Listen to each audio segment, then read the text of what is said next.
Approaching 55 hours, 10 seconds. Oh, this is gonna be a long one. No, you're good. You're good. Okay, hey everyone, welcome to the 260. I have with me again Kim, Chelsea, and Rob. They work for Parkview and they're coming in to talk about neonate resuscitation. As we're getting into this, I do want to ask you guys the difference between NRMP and PALS. Yeah, I would say that any team minimally that is working with pediatrics, you should minimally have PALS. The reason I say that is because there are so many good things, algorithm that you can use across the kids gamut, and I mean Chelsea can talk to this too, but PALS is very important, and there is so much in that PALS program that is even outside of your regular teaching that will help you. And PALS, I think, it's designed very, very well to where you have equipment like your Braslo tape, and your Braslo tape allows you to not have to memorize every single thing. Pediatric emergencies aren't as common, obviously, as adult emergencies, and I think we need those tools make us better and help us with those types of resuscitations. Okay. As far as NRP goes, I don't know that it's a necessity, but there are definitely some differences between PALS resuscitation and NRP resuscitation. The American Academy of Pediatrics is kind of over both, and then you have an overlap with the AHA. They're still under the AHA, but the American Academy of Pediatrics really drives the science and the changes behind both programs. There is no clear delineation with when you would stop using NRP versus going to PALS. Something that Chelsea and I, as practitioners, have talked about, is that 6-month window is using NRP up until that 6-month window, and then maybe going over to PALS from there. We talk about basic CPR. Basic CPR is one of the biggest things that changes when you look at the neonatal resuscitation program versus the regular AHA CPR program. In NRP, what we do is we use a 3-to-1 compression to ventilation ratio, as opposed to a 15-to-2 or 30-to-2 compression to ventilation ratio, depending on how many people that you have there that are available.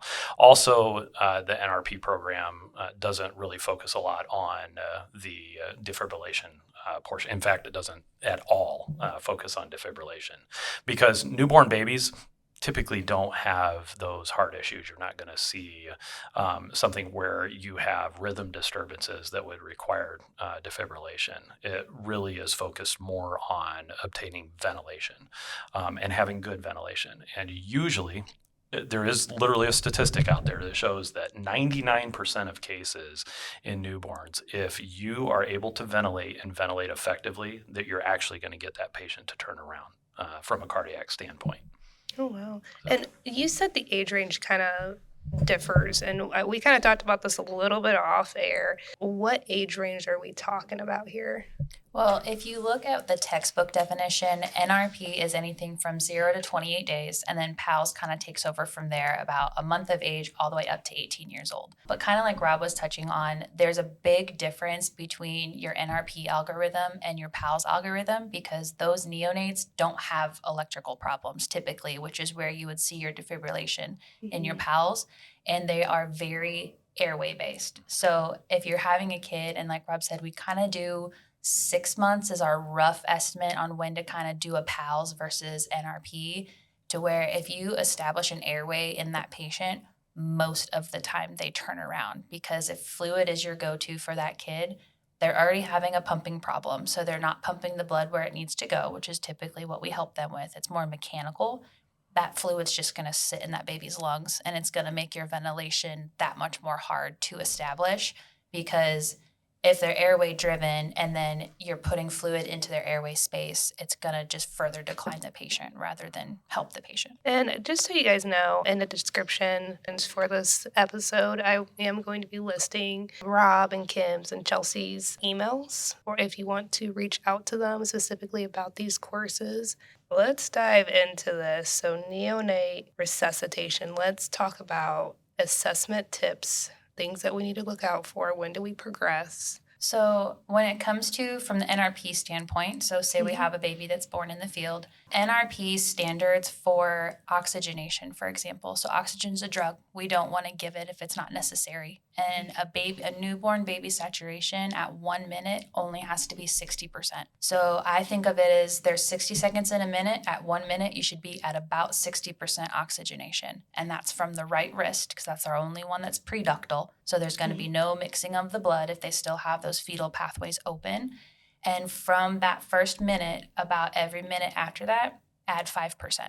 And that's what your target saturation should be. Allowing the baby to do their oxygen exchange without intervening sometimes gives them a better outcome because you're letting their body do what it is designed to do. Like, babies are smart. They know what they need. They know what they don't need. And if you give them time, which is a big thing that NRP focuses on, especially with the saturations, typically if they have proper airway and a proper respiratory drive, they'll correct themselves. One thing that I just wanted to add to that is, I think when a baby comes out and you see that they're blue and their sats are only 60 or 65, we have a tendency to panic a little. Mm-hmm. But we also have to realize that when the baby is in utero, their oxygenation is very, very low because they are everything is being taken care of by mom's placenta.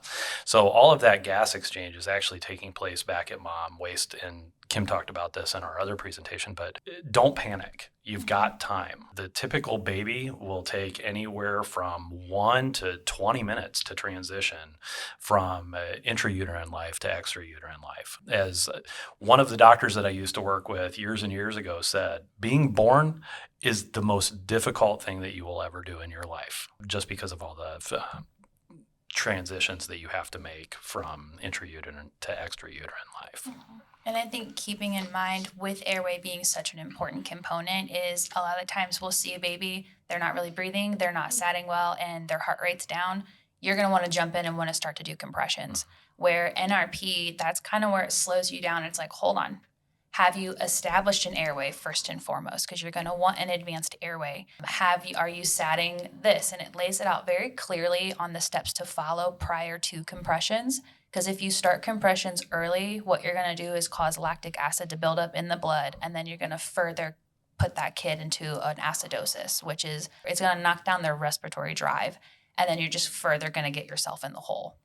So that brings a really good question. Okay, so you said it could take minutes, 20 minutes for this baby to start to pink up and stuff. At what point do we transition from I need to ventilate this patient? Then at what point, what signs are you seeing that you're like, okay, this baby is not progressing? Yep. So you're going to look at your baby. Are they breathing? If they're breathing, what does that look like? Are you seeing them use all their retractions in their neck, their ribs? Do you have that pulse ox on your right wrist? Is it a good pleth, first of all? Where are you in your algorithm? And if you see any kind of gasping. So gasping is usually impending airway collapse, and grunting, like any kind of abnormal breathing sound, like newborn babies, we kind of refer to it as like talking when they're actually grunting. Newborn babies breathing should not make a noise. And if they're coming out of the birth canal making noise, they're not talking to you. They're telling you, my airway is trying to collapse. Please help me. Being mindful of that. And before you do any kind of respiratory intervention with pressure, making sure you're suctioning out the mouth and getting all those secretions out before starting it. So really looking at respiratory drive, color, your APGARs, really, your tone, like your cry, all that stuff taking into account. You look at your patient, and as you're looking at your patient, you're like, okay, I'm giving it time to do a proper assessment. Mm-hmm. Yep. So you're going to dry and stimulate. And NRP kind of breaks it down into about anywhere from 30 seconds to 60 seconds. So, okay, your baby comes out, you're drying and stimulating. You've been doing this for 30 to 45 seconds. I still don't see an improvement. I'm going to go to my next step. And it lays it out pretty clearly on, we're still not breathing. Okay, let's start doing PPV. You've had a minute of really good PPV. You've had good chest dries. You've gone through Mr. SOPA. You're still not coming up. Okay, we need to start talking about an advanced airway. And what is my heart rate doing at this point? It seems like so long, but getting up to the compressions part of NRP, if the baby is truly crashing, is only realistically 3 minutes. I think one thing to go back and just look at your basic assessment, what you need to think about is the physiology behind what you are about to do. So that baby just erupted from a swimming pool. It was in its nice, warm swimming environment, didn't really need to use its lungs for a whole lot. And the first thing you need to do, and I hear Kim talk about this a lot when she's teaching, when I've taught with her, is that your goal is just to open the lung. We've got to drive that fluid off the lung and then suction any residual fluid that may be there if the baby can't clear it themselves. One really important thing that NRP went to is, don't just shove a catheter down a baby's throat unless the baby is really struggling. Really important that we establish that ventilation, going back to what Chelsea had said. One of the things I also talk about in teaching to kind of put things into perspective is the hardest life lesson we're teaching this baby that is seconds old is to go from a scuba diver to a land mammal. Yeah. So they need to use their lungs for gas exchange. So if that is your focus from the beginning, it helps keep your focus in the fact that if this baby will start breathing like every other land mammal that is walking the earth, it's a better way to focus your attention on respiratory and not worry about the other things as much immediately and give them time. These are designed to survive. You just have to be patient and give them the time to start doing it. And if you have a kid that is the product of, say, a placental abruption, that kid is not going to have the proper ventilatory resources as a kid that was born healthy term, normal delivery. So sometimes those babies, even from like a pulse ox standpoint, it takes a second. And ventilating, especially if you do have an advanced airway, you can be in and it could take a good 30 to 60 seconds to even get color change if you're so volume depleted, because it's going to take a while to oxygenate, essentially. Yeah. Do you guys advise regular BVM for how long before you switch to that super glottic? So what some of the newest information is really driving at is, because it is so difficult for us to maintain a good seal with a mask, thinking of your subglottic airway as just another mask device that really goes proximal to the airway is much easier to seal. If you get into the mode where you have to PPV, just think of it as a small mask over the airway that you would use that is going to be much more effective than trying to make a seal on the face itself. One of the problems that they've really looked at in research with using a mask on the face is that you can activate the trigeminal nerve reflex by pressing too hard and causing bradycardia. So you're really defeating the purpose of what you're trying to do by being all hyped up, which we all get that way, and you go to put a mask seal on that face, you're pressing down a little too hard, and it causes pressure on the face in those areas that you could activate that reflex. So if you are using that, just remember light pressure, just enough to seal, and then, starting to ventilate from there. I did have a chance to look at your protocol when it comes to this as well, and I know in your protocol it said, start out at 20, which is what NRP says, so you're starting out at that 20/5. 20 a pip, 5 a peep. But sometimes it may require a little more pressure. And I think that your protocol has, said that you consider using 30 or 40 if you're not able to get those lungs expanded. What I would say with that protocol is just if you're using that 30 to 40, just make sure you use it very briefly, because one thing that I know as a respiratory therapist after years of doing this and looking at lots of studies is you can actually damage a kid's lungs for life with 6 breaths that are too high of pressure. So just making sure that you're being very careful, being safe when you're ventilating. And I think the other thing is, and Chelsea brought this up before, is time. It's going to take a little bit more time, but also going back to the SGA, if you're having to give that big of pressure, some of it may be because the seal isn't very good. So you may want to think about switching to that SGA a little earlier to establish a good PPV rhythm with lower pressures at that point. And that brings me to a really good question. For some of you that don't know or don't have this in your system yet, the AirQ3, which is a supraclavic airway, can you give me some insight? Me and some crews were just playing around with it the other day, and we were wondering about PEEP because the AirQ3 is designed to where when you ventilate, it blows up that cuff. Do you lose PEEP with that? Talking about the AirQ3, the AirQ3 actually has a very specific design, and I'm not plugging the company by saying this, but No. the AirQ3 has a very specific design that when you take it out of the package, it already has air in it, and unlike some of the other SGAs that are out there, you're not going to deflate the cuff before you insert the airway. You insert the airway the way it is, and the way it's designed is it is really designed to sense pressure changes. So the reason it senses those pressure changes is to make it the safest possible device that you could have on the airway, so you're not causing any necrosis, pressure injuries, things like that. So with every single breath that you deliver, that cuff may vary just a slight bit in how much air it has in it, but that is to maintain a proper seal when you give a bigger breath, and it will release a little bit air when you come down to that PEEP level. So you're not going to lose any PEEP. The cuff will always remain sealed. The only PEEP that you're really going to lose is going to be coming back through the BVM. So, Rob, while I have you here, we switched to the lower sizes of the AirQ3s. And, we've been kind of really pushing on some of our crews to put that in versus the OPA. Yeah. What's your thoughts on that? My thoughts is anytime you can get a mask airway closer to the airway itself, use that mask over an OPA.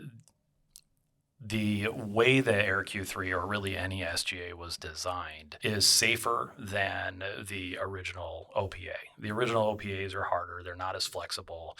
You can cause palate injury, things of that nature. And it's not really providing a good seal. You're not providing a seal at all. So you're still going to get air that goes down in the belly. That puts a baby at risk for aspirating any contents that are in its stomach when it's born. And we want to reduce that chance of any pneumonia or pneumonitis or anything like that from aspiration as well. So I would, as a respiratory therapist and as a clinician, I would always opt for an SGA over an OPA. Before we get back into talking about the cardiac arrest portion, how important keeping a baby warm really affects a baby. While you're resuscitating a baby, a lot of the times temperature is kind of one of the last things you're thinking about because you're thinking airway, breathing, circulation, right? The unique thing about babies, maybe not unique to just babies, but with temperature, if they go into any state of cold stress, they're going to start driving up their glucose utilization. They're not going to breathe as well. They're going to put themselves into an acidosis. And you're going to cause this cascade of events that could potentially be avoidable if you keep that baby in normal thermic range. So drying and stimulating, getting the wet blankets out from underneath the baby, keeping a hat on the baby. If you have a warm blanket and you're not able to do skin to skin with mom, keeping the temperature up in the back of the truck, all these little things, and monitoring your axillary temperature. So in the hospital setting, we check it at minute 1 and minute 5, and then kind of every 30 minutes from there. And if they start to deviate, because we're checking it so frequently, we can prevent them from getting out of normal range and hopefully having a good course in their resuscitation if they need it. The range for a newborn that we're looking at is anywhere from 97.6 to 98.6.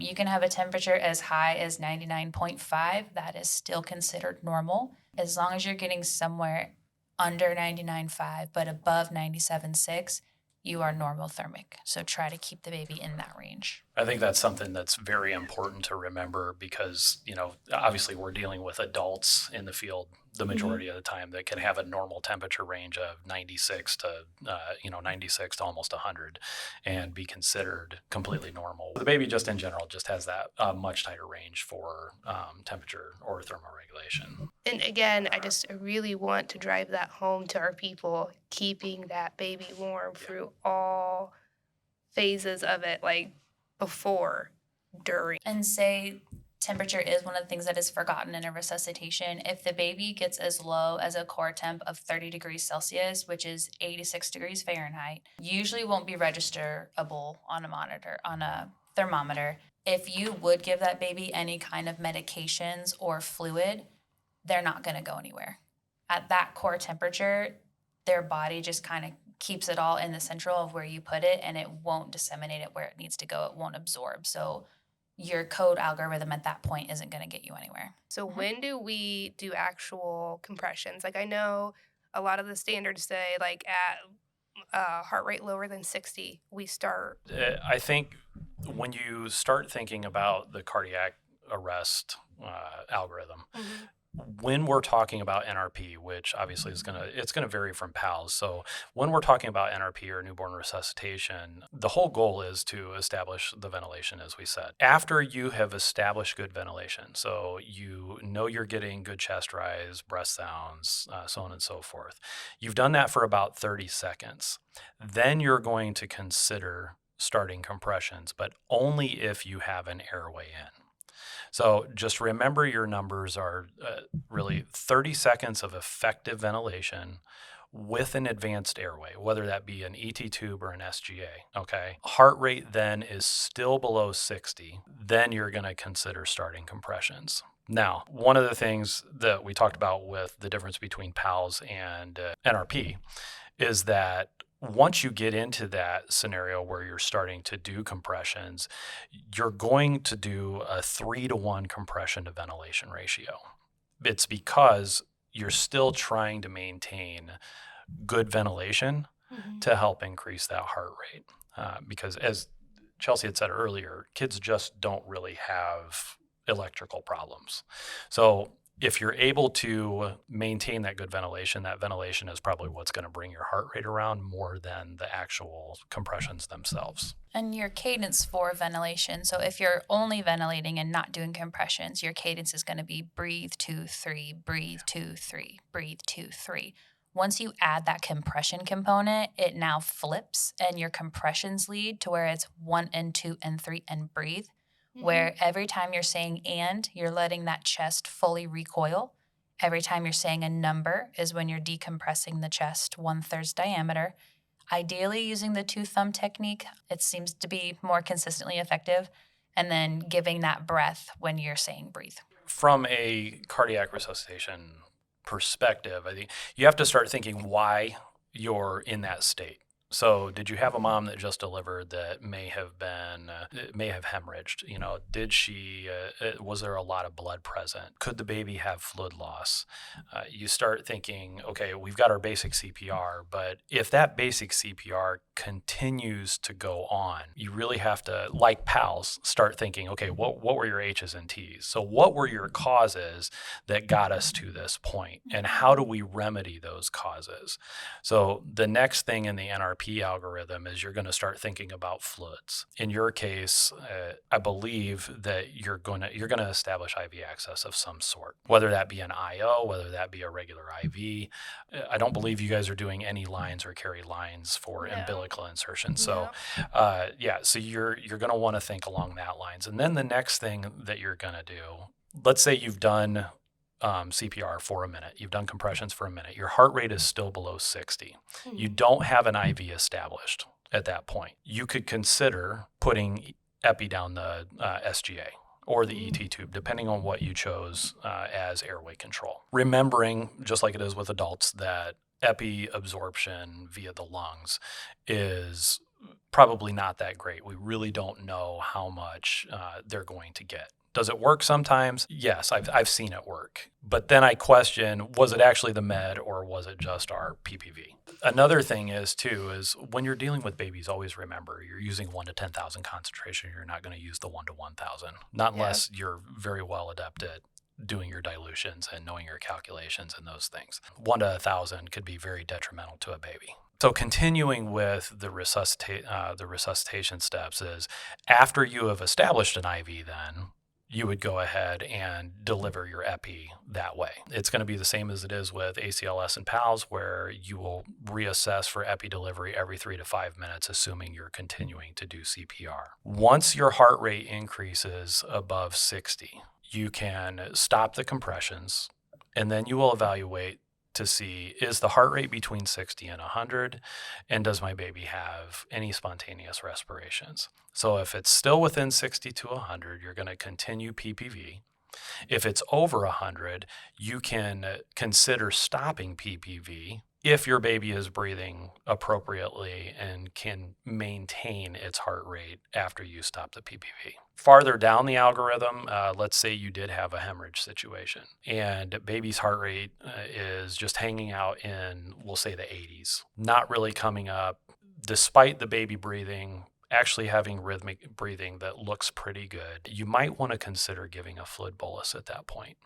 And your fluid bolus, I didn't really talk about dosages, but use your fluid bolus based on what your protocol says. What your protocol says, yeah. NRP tells you 10 mLs per kilo, but like I say, use whatever you do. If you have a kid that doesn't really have cardiac problems, I will say 20 per kilo is probably not going to hurt them if that's what you're used to giving. NRP outlines 10 mLs per kilo of normal saline for neonates. Is 20 per kilo going to hurt them at that point? Kind of depends on your gestational age. So your micro preemies, you're not going to want to give a 20 per kilo bolus. But an older term kid could be able to handle more. And to touch on the algorithm, if you're at a point where you're stopping PPV, ideally, if you have the ability to give CPAP, that would be your step down from PPV. So if you've gotten to the point where you have needed to provide that for the baby, going from PPV to room air, that transition is pretty rough for the baby to go straight from that to room air. So if you have the ability to give CPAP at that point, giving the baby CPAP at whatever PEEP you were using to bag. So now I'm going to ask you a question, Caitlin. Yeah. When you guys are in a situation like this and you're bagging and you get to the point where you can stop PPV, do you evaluate to pull the SGA or ET tube out at that point, or would you just continue PPVing until you get to whatever facility you're going to? That would have to depend on the provider. And did they do a good assessment to where, hey, like this baby's got a gag reflex, this baby is breathing, then yes, they can. Okay. Yeah. All right. Yeah. So, and one thing I wanted to bring about that, and having taught some EMS personnel as far as the NRP algorithm goes, as Chelsea said, you really want to consider using PEEP, but you guys are kind of limited with BVMs. Yeah. We know that a BVM is not a true free flow device. With that, if the baby would still require oxygen to stay within their range, you're most likely going to have to figure out how to do blow-by through an SGA, or you pull the SGA and just do blow-by to the face, because we know that you can't effectively deliver CPAP like you could to an adult, because you don't have the equipment that will allow you to do so. So unfortunately, continuous CPAP, which is kind of an oxymoron, but doing that CPAP continuously over time is probably not an option for you. So you're really just going to have to focus on that oxygenation, or make the determination of, do I just need to leave the airway in because maybe my baby's kind of up and down with its breathing and things like that. Yeah, that's what I was going to ask. I'm like, what if the baby's up and down and we don't have CPAP? Yeah, so if you continue to leave it in, because it is going to increase the work of breathing, even though that airway seems fairly large, it's going to increase the work of breathing because you are breathing through a smaller tube. Yeah. So I would consider still giving breaths, but really just reducing the amount of pressure that you're delivering. You're going to give the amount of pressure that seems to make that baby look better. Yeah. Okay. So we talk about princess bagging, right? Princess bagging. Yeah, princess bagging. A lot of people talk about that. So it's even less than princess bagging, right? Well, so if you're talking about princess bagging, you're being very easy every once in a while, giving a breath. Really, in your assessment, just paying attention. Hey, is this baby is this baby breathing at least 30 times a minute? Because we do want to make sure that we maintain that ventilation so they don't lose their heart rate or their heart rate doesn't start dipping. I would still maintain that breathe 2-3, breathe 2-3, breathe 2-3, but focus more on the pressures at that point. Leave your PEEP at 5 on your bag, and maybe only somewhere in the range of 16 to 20 should be effective enough when you're delivering a breath. If it's off of what the baby cycle is, really just looking for minimal chest rise. You don't need a big, hugely inflated chest because that could cause damage. Just kind of paying attention to your assessment as well. How do you feel, and this was a question, we sent out a questionnaire about this particular subject, and one of the questions that I got was about sedation. Do we sedate these babies? Like, let's say, baby is breathing over the tube, but we're like, we just went through this catastrophic event with this baby. Do I pull this tube, or do I not, or do I just sedate them? In the emergency situation, you're not going to worry about sedation. It's more so if that advanced airway is going to stay in place, I would highly consider sedation, especially if you have a kid that needs that airway but is maybe starting to wake up. But any kid in general with an advanced airway, it's not comfortable. It doesn't feel normal to them. Giving them pain meds and sedation meds. And in general, with babies at least, that we are trying to move away from Versed and we are moving more towards Precedex because of the neuro effects of Versed. It can look like your baby's having seizures when they're actually not. It causes like that neuro excitability. So we are slowly moving away from Versed. But I would recommend if you're giving sedation, definitely loop in a pain medication with it. So you're kind of tackling it from both ends. Fort Wayne Fire does not carry sedation meds and narcotics, but Trawl does, and we can access them in a life threat. They carry Versed and ketamine, and then they have fentanyl and Dilaudid. Any input on any of those meds? Can we use ketamine? Ketamine, I don't know what the age, like the lower age limit is on ketamine. For your pediatric patients, ketamine is like the cream of the crop because it doesn't affect your blood pressure. It also has that beta agonist aspect to it, to where it actually helps your respiratory kids, and it's pain and sedation. With your babies, I would say if you're still carrying fentanyl and Versed, stick with those. That is a good spectrum for babies in the NICU as well as ones that are freshly delivered. Versed and your fentanyl is typically the duo that we like to see on those. If you are giving fentanyl, always give it very slow because of the chest rigidity that comes along with it. You see it much worse in babies than you do older patients. So you could literally lock the chest up and not be able to move it and then end up with a full-on respiratory crisis. So you've got to be very, very careful when pushing fentanyl. Do you have a suggestion of how you like to administer that to babies? So we typically say 3 to 5 minutes. Your dose for babies, depending on what your access looks like, be mindful of the amount you're pushing because you're going to need a flush regardless. But if my dose is 0.2 mLs and you're slow pushing that through like a connector and an IV, you're slow pushing that isn't going to do anything. And then you come back with this big flush. That's when the med is actually going to get to the baby. So being mindful of how much tubing lies between you and the baby, first and foremost, and then making sure with the flush administration as well as the med administration, it should be about 3 to 5 minutes. What do you suggest in super, super preemie baby? So really those preemies, especially if you're around that 32-week gestation, you guys do now have the equipment that you could drop an airway. Yeah, now we're equipped. Which I think is great, and I think that's the first thing you go to, especially if you have a baby that does have that gasping respiration. Gasping respiration is never normal, even if it is a rhythmic gasping. So you kind of have to think of that. If a baby is only breathing 15 times a minute, but it looks rhythmic, it's still not enough to drive CO2 off the body. So really just keeping that in mind. Another thing to remember is physiologically, these little itty bitty babies don't have a lot of brown fat, which means they don't have a lot of energy to burn. Yeah. So you are going to be their energy. Another problem with these, because they don't have that energy, is they don't keep themselves warm very well. So making sure that you're keeping them normothermic. In general, to kind of piggyback off what you were talking about, if you're getting a baby in the realm of 32 weeks, start thinking this kid is probably going to need some kind of flow or pressure. So in the hospital setting, anything 32 weeks and below, we automatically start CPAP on. Okay. When you start getting into your babies that are 30 weeks and less, that is where most likely they're going to need some sort of ventilation, whether that's BVM if you have an ET tube or an SGA, but as well as thermoregulation is even bigger of a deal in this micro preemie population, to where we put them, when they're delivered, we put them in a bag. So we don't dry and stimulate, we leave them wet. And we put them in a sterile bowel bag is what we use in the hospital setting. But if you're in a pinch, you can use a plastic bag. Keeping that wrapped around the baby to try to minimize that transcutaneous water loss and heat loss, as well as putting a hat on the baby. They make special thermal hats that have like a neoprene lining in them that help maintain that temperature as well.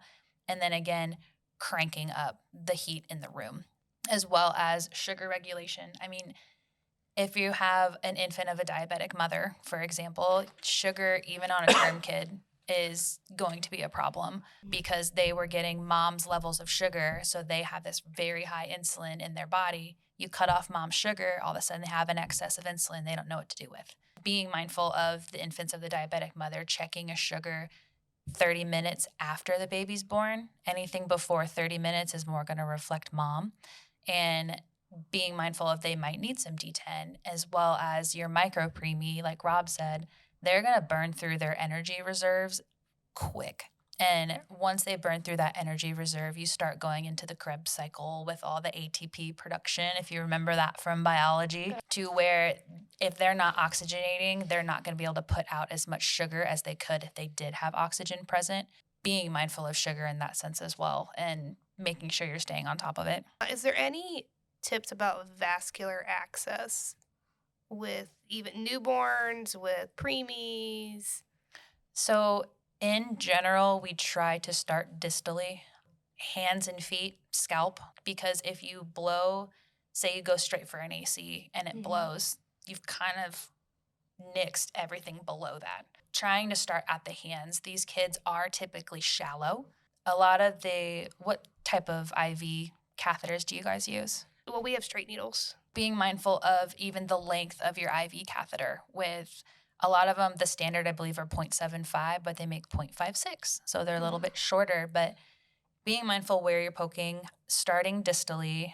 When it comes to an IO, be very careful if it's a micro preemie. I wouldn't advise doing an IO, but in an emergency situation, obviously your hands are tied.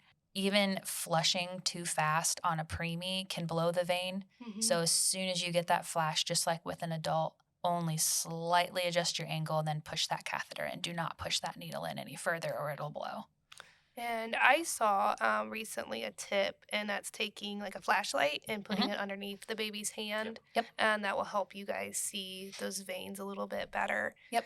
Is there any other like cool little tips like that? I mean, I think one of the things, and remember, I'm a respiratory therapist, but I think one of the things to remember too is sizing of your IV needles and catheters. The first thing a paramedic pulls out is a 14 or 18 gauge because we've got to get fluid in, right? Yeah. So really thinking about that patient population that you're dealing with and using that 22 to 25 gauge catheter or needle and catheter, so you have that appropriate size.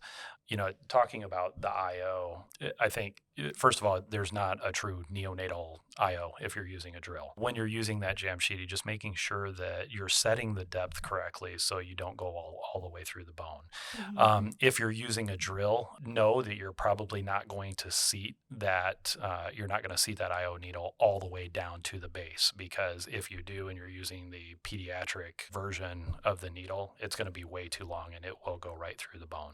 When you're using the drill or you're doing it manually, you're feeling a pop. Correct. And then you just stop. Yeah. You have to remember that with this neonatal population, especially as you get into the preterm, the bones are going to be much, much softer.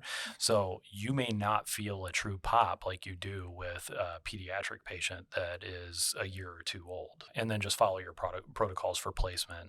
If you are on the IV route, for babies especially, they typically have a juicy one that runs right past their thumb. So kind of on that thumb side of the hand itself, as well as the outer aspect of the ankle. Okay. Those are typically like our go-tos to look for. You can do a tourniquet. My go-to tourniquet for a baby is actually just getting the cuff off of my glove, how it has that like rolled edge at the very bottom. Yeah. I'll take that off and use that as a tourniquet. So say you don't have a flashlight to look at the veins of the baby. If you see a window visible on the skin, you can try to aim it so your catheter ends in the window you're able to see. So instead of inserting at the exact spot you can visualize it, because you don't know what lies beyond that once your field of vision is obscured by the skin. Yeah. So trying to adjust your catheter so it ends where you can see is Okay, another yeah. helpful tip. So I want to thank you guys for having on. One last question for the both of you. If you could get anyone on a podcast, or have you guys listened to a podcast, read a book that has really impacted your life? I think if I were to invite anybody just from books I read, I would love to have Lee Strobel. Yeah, it's all about faith for me. And I'm just going to throw this in there because without faith, I don't know that I could do this job. I've seen so many things throughout my 30-year career in healthcare that I cannot explain. Things that are well outside of what we're taught, what we believe to be true, and I think it's a testament to God that some of these things happen, because we can do our best and we fail, and that's okay, because there is a higher power that is in control outside of us. But overall, I think really just he's impacted my life by some of the writing that he's done. I am also not a reader unless it's technical manuals, and I love his books. So I would say Lee Strobel without going any further. I would say I'm going to be a classic nurse and say if I could resurrect Florence Nightingale, the founder of nursing, that would be my choice. I feel like especially since COVID, nursing has kind of gotten away from the bedside care and like bonding with your patient and spending the time with your patient, because we're so bogged down with tasks and learning all this information, where she was one of the first people that, yes, she was task oriented, but she was known for her caring aspect of the patient and really having that patient be the center of their own care and spending that time with them. And I would love to get back to that aspect of nursing if we could just somehow slow down the medical field a little bit to get that time with patients. That would be my go-to girl. Yeah, and that is super. I love that you bring that up, because that is super important. You can learn a lot with talking with your patient. Yeah. All right, guys. So as always, leave it better than you found it.